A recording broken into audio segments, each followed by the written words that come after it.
Huwag niyong ite-train ang inyong mga sarili at ang inyong mga puso na maging martir. Oo, sa pag-ibig.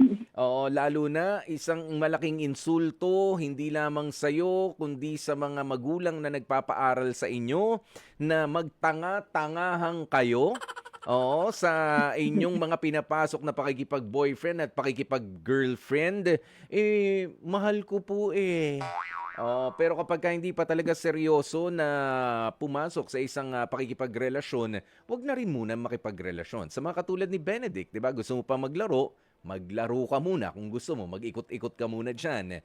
Oo, pero kung hindi ka mapipirmi sa katulad nitong si, Rhea, puwede ka pa rin namang, maging masaya, puwede pa rin naman lumabas-labas kasama ang barkada, 'di ba? Pero kailangan yung commitment, hindi lang naman 'yan kapagka nakaharap yung, partner natin. Kahit pa nga lalo nakatalikod, dapat yung commitment na sinasabi nating 'yan ay totoong-totoo at pinanghahawakan natin.